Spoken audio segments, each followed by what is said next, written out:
All right, what's going on, everybody? Welcome back to Off the Grid on the Record, where we sit down with the people driving the renewable revolution and not just riding the wave. So today's guest is Luke Pollinger, founder of PVCA, Photovoltaics California. He's been in the solar game for over 2 decades.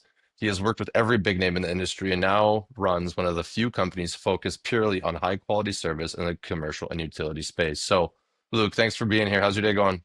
Good. Nice to be here. Yeah, no, we appreciate it. And I think you've got a lot of insights that I'm really excited to, kind of jump into and hear your story. So, I mean, you started in residential, but today PVCA is focused on commercial, industrial, and utility. Why Yeah. step away from residential and what made that shift necessary? So originally I got into residential in the early days of solar. So at that time, it was early adopters. So typically people that were really passionate about the industry or people that had a lot of money. Hmm. I've been in the industry for 20 years. So with residential, as that shift started, people started to recognize that solar was a benefit.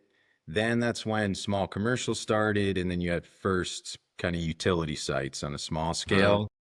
So I made the shift out. Residential became very, I'd say, complicated over the years. As the industry grew, then you had a lot of different players come in, and quality was no longer as big of a concern. The price of labor was driven down. And so our focus was on commercial and then utility as we grew. Hmm. Just so we could keep quality high, and it requires people, so regardless of what you hear with all the plug and play systems and different materials, etc., you need people that are passionate, that know what they're doing, because these are power plants. So then we shifted to our focus of commercial and utility. Fair enough. And I mean, we've heard this term solar bros that we laughed about last week, but Yeah. these guys are coming up more and more. I mean, high pressure sales, you have these companies coming into business and then vanishing after, 6 to 12 months. You have systems that are falling apart in 5 years, systems that aren't even plugged in, they're installed, but not even operational. Does that kind of noise make your job any harder or easier? Or how does it impact? Makes it much more difficult, and it makes it more expensive for that end user. So that the solar bros, which is a good term, I like how you mentioned that. I guess what I would consider it is similar to like the mortgages in the finance Mhm. sector. Once solar became bankable, meaning that if you go to your bank, they now understand it and they have packages and loans for solar. The minute that happened, you opened the floodgates to everybody that wanted to sell a system, whether they actually cared or whether they're just trying to maximize their profit, et cetera. So the minute you open the floodgates. So now we have tons of third parties. So now you have people that want to get their money into solar. You have people that want to make money selling it. You go to cold sales or cold calls. People are doing door knockers. And again, why I kind of exited residential. Mhm. So that makes it extremely difficult across the board. You have tons of safety issues now because the person that's selling the system may or may not be there by the time it gets installed. The company that's installing it has no really direct line to that homeowner. Their goal is to get in and out as quick as possible. And then you end up with situations where homeowners or just owners in general have a system that, hey, maybe there was some problems, it never got hashed out. Say the installer's gone or the salesperson, they've already paid the money, and now they have a Mhm. system that's not either producing and has safety issues. And that puts a black eye in solar, because you get one story or one customer like that. I tell a million people if something goes bad. If something goes great, maybe I tell a couple people. Yeah, so on the residential side, and I like today, I go through my emails. There's probably 50 that are people from across the world that are doing their sales tactics, and they have all these leads, et cetera. I want zero part of that. And that's on the residential side. And then on the commercial side, it's kind of similar. You can have companies that come and go. We work with a lot of clients though that are similarly aligned with our vision for long-term operations, and that's our sweet spot. That black eye in solar just creates a lot of problems. Like there's no reason for it. I've had finance companies call me, and as I mentioned to you, say an average, for residential, say it used to be like a couple dollars a watt. They'd say, hey, we'll finance you up to $10 a watt if you can get them to sign for that. And that's crazy, because this all works as long as everybody's getting the benefit, meaning that Exactly. the owner's making savings, it doesn't take 20 years to pay back, that if we're installing a system, we're able to make profit. We don't need to make enough money to last a year for one job. You know, you stick to your construction, maybe you're at 15-20% markups. You don't need that crazy situation where you say I installed a system at your house and then the sales company say got 10% out of it. The installer maybe got another 20%. There's a third party gets 20%. Now you've spent twice the amount of what the solar should have cost. It'll take you twice as long to pay back. So yeah, it creates some problems. Fair enough. And I mean, are you guys doing installs or is it fairly service, just, for everybody listening? Service is the core. So our focus is always service. So at no point does our operation shift to where I have more than really 70% of our uh, all services being from direct installations. So 70% service, 30% new construction. And our new construction is based off of our service side. So what they say for equipment that lasts, means and methods is what then we apply on the construction side. And we don't do like general new bids. So our new construction or repowers, that's typically for existing clients we work with, referrals, but not like open bid or that. Fair enough. Well, that's actually one thing that we talked about last week as well, is I admire your willingness to, jump onto the jobs that other companies walk away from, like recommissioning broken installs, servicing abandoned solar arrays. Give us a bit of a background on that, and maybe just to make it more interesting, what's one job that really stands out where you had to, clean up someone else's mess? All right, that's a great question. All right, so first I'll give you how we got into that kind of sector. Uh, in the early years, I always try to focus I wanted to learn as much as possible. So to make those jumps from residential to commercial to utility, building sites, and then likewise troubleshooting and doing service, residential, commercial, utility, and then all the variations from that. It's a great question. Yeah, some good stories. All right, so I'd say we got started in it because one of the first big systems from a partner that I worked with, their company years ago, again, there's, maybe close to 15, 20 years ago, there wasn't a lot of systems out there. And a partner of mine was at a investment group and they were trying to develop systems. They found a couple that was an example of what you said. The manufacturer was out of business, the installer was out of business, really every manufacturer for all the components, trackers, modules, inverters, all out of business. The site was at 5% production. He called me, yeah, because he knew that at that time that we were just great electricians. So he's like, hey, if somebody can figure it out, you guys can. So we went through it, and that's where I realized that, oh, hey, you have some great equipment here. You have some, like your motors are top of the line. It's just a question of being able to fix the site and then be able to operate it. So that site was in Palm Springs. It sees winds over 100 miles an hour, temperatures over 120 degrees. It's a very Wow. hard environment to operate. On that one site, to give you an example, so we fixed everything and got it up to 100% production. That included custom steel beams for the trackers, replacing piers and piles, getting custom solar panels manufactured in San Jose, California, Wow. and then our guys rebuilding these central 1 megawatt inverters, like replacing IGBTs. And that only works when I have a owner that understands those challenges and that we're on board, like, hey, we're going to make this work. So we were able to get that system to 100% production, still running that way today. We still service it. But that site was really challenging because we had tractor trailers blow over in the wind,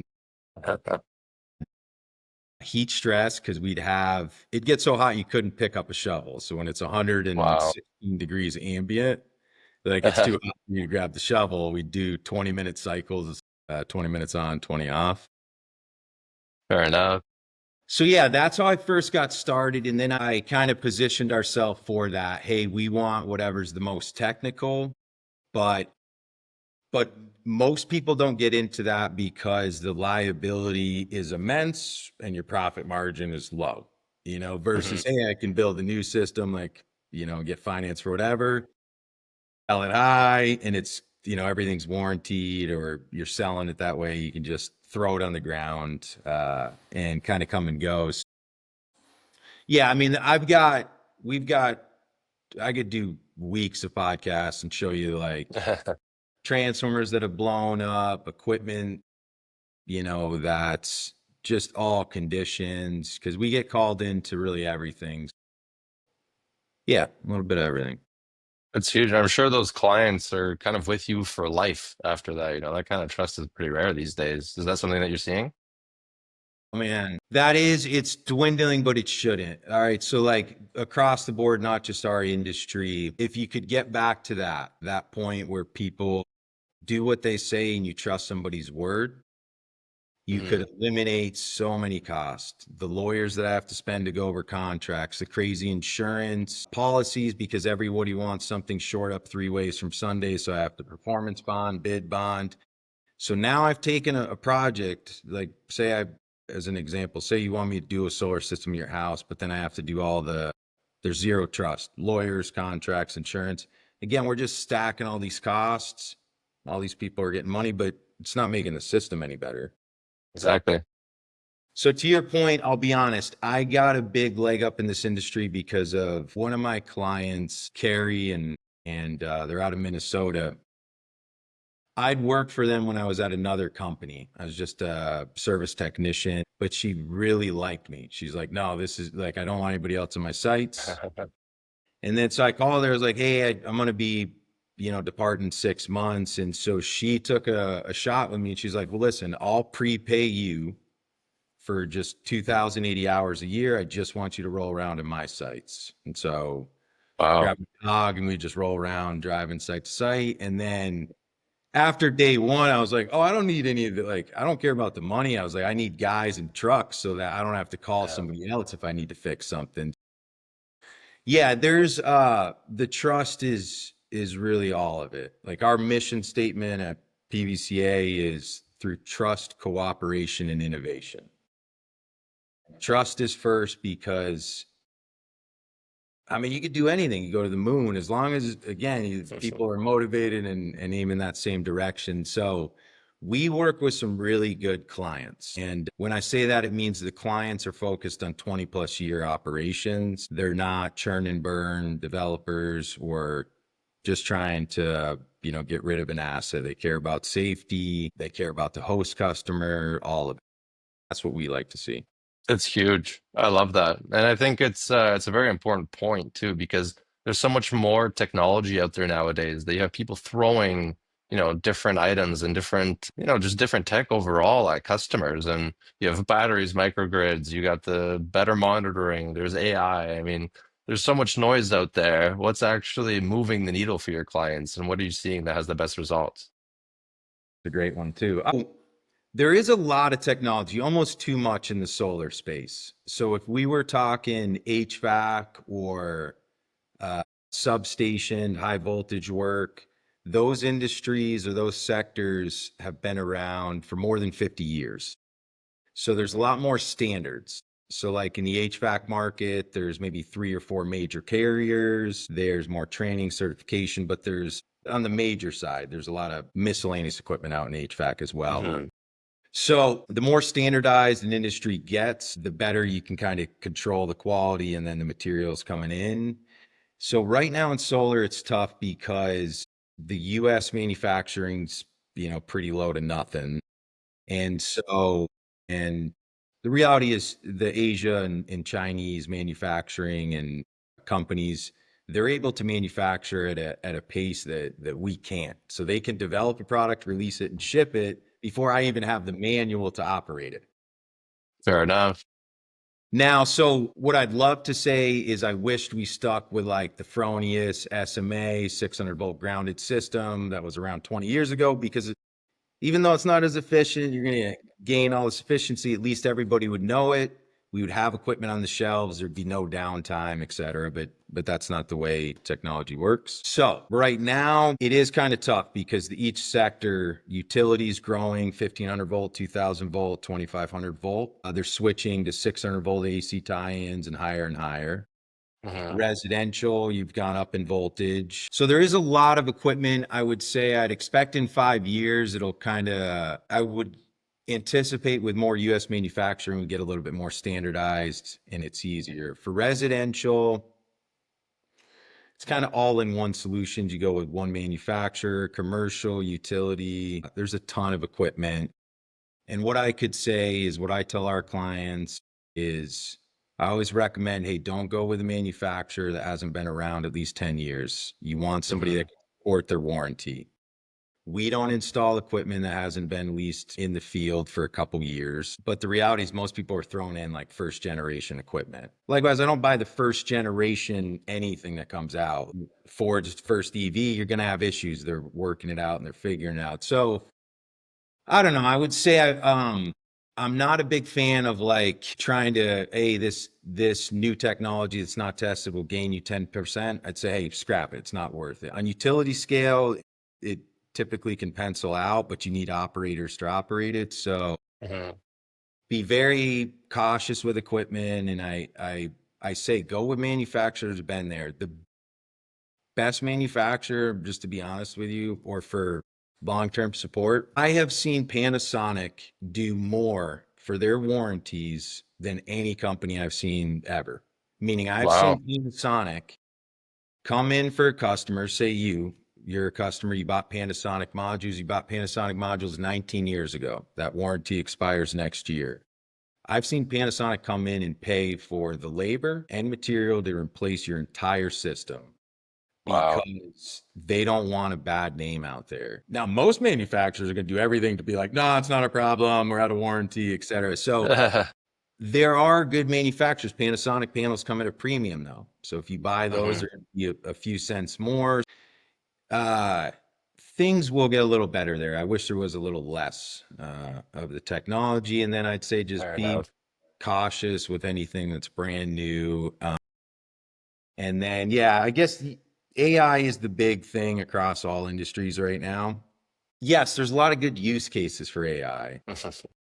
Is it making your system installation costs less right now? No. Is it providing huge advantages? Not yet, but I mean, it's poised to. So where we see a lot of good use of AI and we're developing some stuff and I'll tell you about that later. But so AI can be really good in detecting underperformance, identifying possible root causes, et cetera, but it has to have good data sets that Hmm. you're feeding it. Meaning, if we're struggling in the industry to keep equipment running right now and our data sets are garbage, you're not going to get the best out of it. It's also where it's most useful is as we progress in renewable industry, you're getting into situations where you got class 4 power and you have buildings that are fully integrated. So your HVAC, Hmm. even your lights are all networkable. So they're within a network. In that case, AI becomes very useful because it can do full automation of your facility. Say, Exactly. PG&E, you're on peak rates right now. We're going to shut off the lights in your Reek's bathroom, do X, Y, Z. You don't even have to touch anything. Or you give it a few kind of examples like comfort or save money, et cetera. Hmm. That's where we get cooking. Um, Exactly. yeah. And then, That's massive. for our end, it works for we use AI for basic things. We're developing new processes. We use it to go through data sets. But I likewise have to like the fact that it gets math wrong kills me. Sometimes. Sometimes like, hey, if I the model we have here is trust but verify. So anything somebody uses at our company, if they use AI, they're responsible for it, but you got to verify because I have had it give me wrong calcs and that blows my mind. I'm like, well, why am I using this if it's not 100%? Fair So, yeah. enough. That's huge. And while we're on the conversation of AI, I think, I mean, in my sector, I'm using it a lot for, sales and getting a lot of information through and around companies. So in your situation, speaking of sales specifically, you're not cold calling every developer or hitting Facebook ads or, doing any of the mainstream stuff. How do you build a client base when you're this focused on quality? It's all so unfortunately I'm the bottleneck at our company, but I don't mind like it's it's not a hindrance yet, meaning that I do slow the growth of the company because I am the sales avenue, but we don't cold call. It's referral based. So it's a good situation, I guess, to be in where I don't have, like, I don't pay for leads. We don't do any sales leads or any of that. In California, particularly, which is a, heavy density of solar, we just get our name out there by doing good quality work. And then Mhm. people give us a call, kind of the referral based system. So it doesn't sound like a good sales pitch. I'm not a good salesman. I'm a great electrician. But yeah, so we just do it that way. So every person at our company is essentially a sales tool because they ask our guys, hey, we have this other facility. Can you come take a look at it? And that's how we've been able to, year by year grow steadily through all the COVID, through all the craziness, continue to have some, good growth. Fair enough. And is there internal sales teams? Is there people that are coming in like through online, or is it, just the perfect situation of word of mouth? I don't know about perfect situations. I get a lot of emails. And that's where all the AI is a problem because everybody's using AI for emails. It's like, all right, well, now I can't give you my personal touch on this because every email is 50 pages long. So yeah, it's referral based. And since we're service, that's really again back to that part of it's core what we do. So on new construction, it's not that I need $100 million yearly in new construction contracts. So we really use that to benefit our service side and our clients. So as they're expanding, but based on that, we have long-term relationship with our clients. We also tie ourselves to those assets and facilities. So even when new owners come in, as long as you're doing good work, that goes a long way. That's huge. And then I think the other things that go a long way is what we were talking about earlier, but it's the ethics. I mean, there's a lot of pressure in this space to sell the biggest, the shiniest upgrade, even if the client doesn't need it, even if it's, tearing off a fairly new system to put on a brand new system when the customer doesn't even need it. And it's all in the name of sustainability somehow. So how do you explain to a client that they don't need to replace everything and that sometimes service beats a new install? It's a great question too. The customer education is a huge aspect of it. So a couple things play into our approach with that. And I say our approach because it's not just me, everybody at our company kind of operates with this. But yeah, I mean, I'm from the East Coast originally. So like upstate New York, born in Vermont. You would run things out. Like you didn't get rid of your truck unless it legitimately like, hey, it's the wheels came off. And so I guess I was always raised that way and so that plays into it. And so when we talk to clients and nowadays the cost of money is expensive, so people are more cost conscious. That definitely gives us a huge advantage in these items. But yeah, it's a huge customer education. Most of our clients and people that find us are because they're fed up with that new sales approach where somebody, hey, let's just give you a new system. Let's just fill up the landfills with all these panels, defeat, the whole reason we got into this industry. Mhm. So that is a process. Like when I do work with clients, it's very interesting. That's the human element of it. So I find this part fascinating. I was working with a local transit company and they got a bunch of government grants over years. So they got essentially like, I think 7 sites and each one was one of these one-off technologies. Mhm. And all these companies are out of business.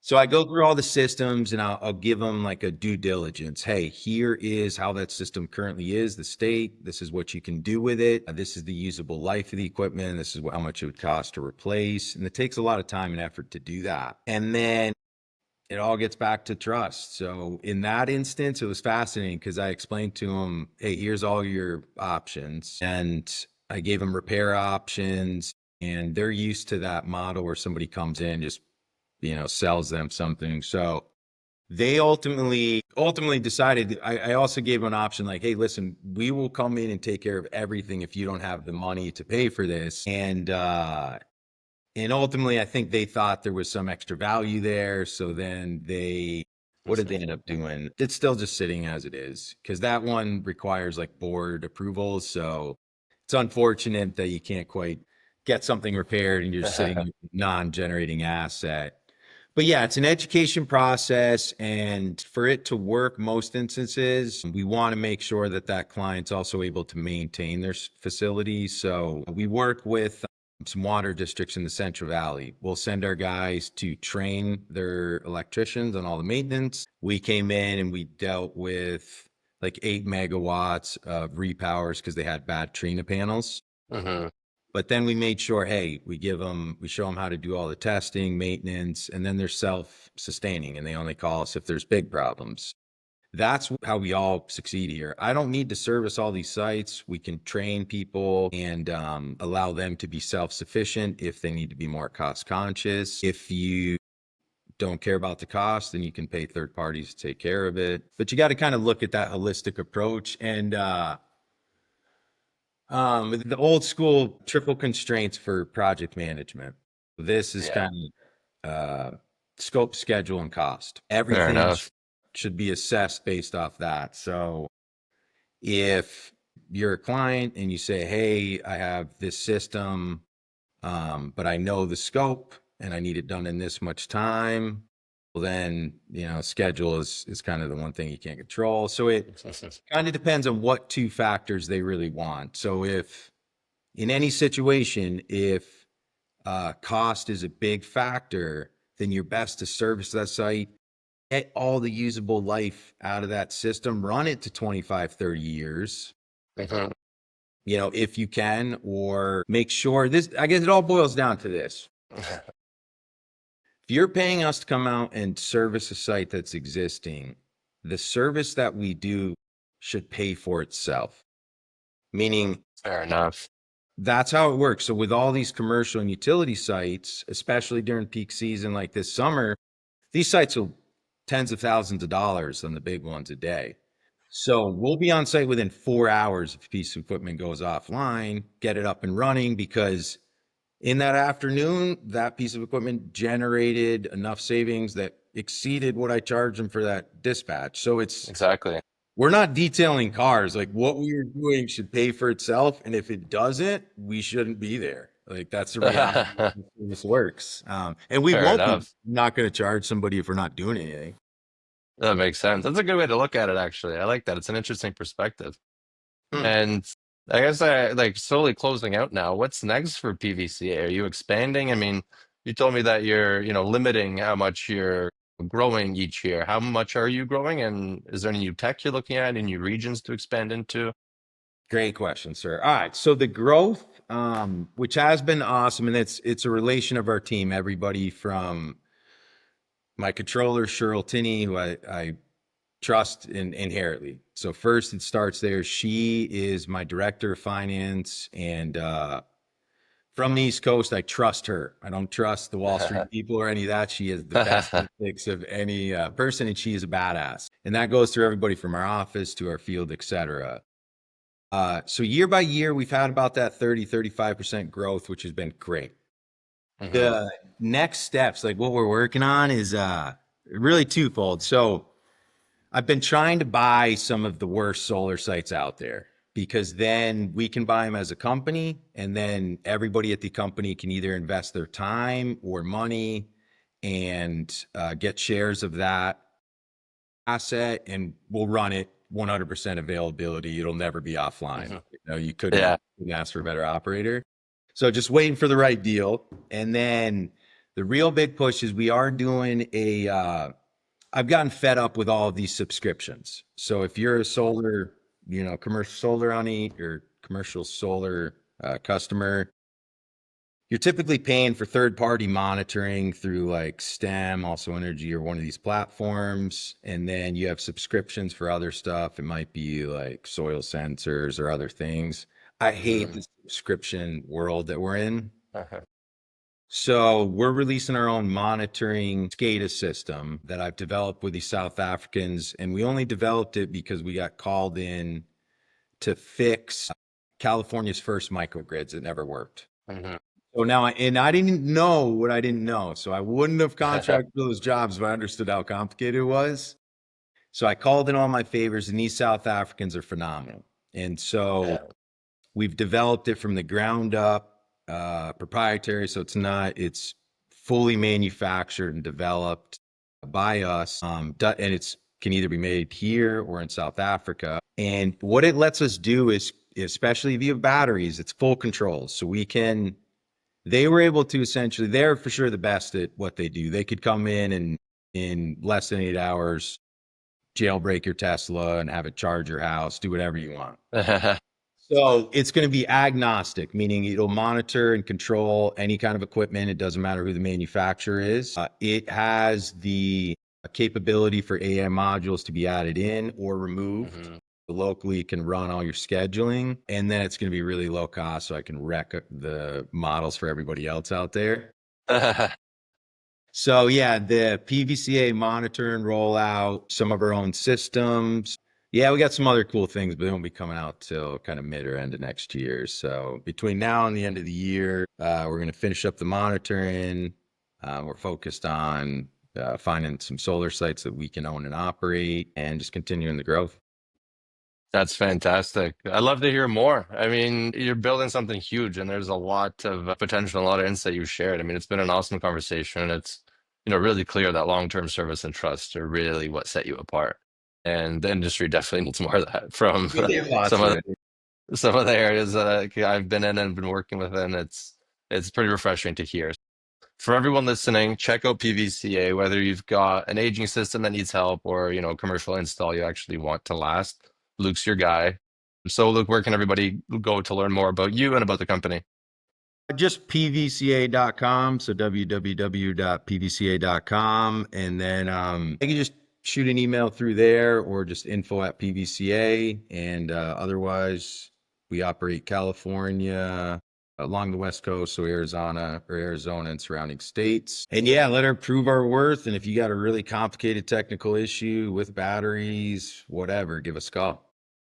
That's huge. And everyone listening, stay tuned for more clips from this episode. Or remember, solar might be the start, but smart service is definitely the future. So, Luke, thanks again, and hopefully we'll talk soon. Hey, thank you very much. Appreciate your time. Of course. Bye bye.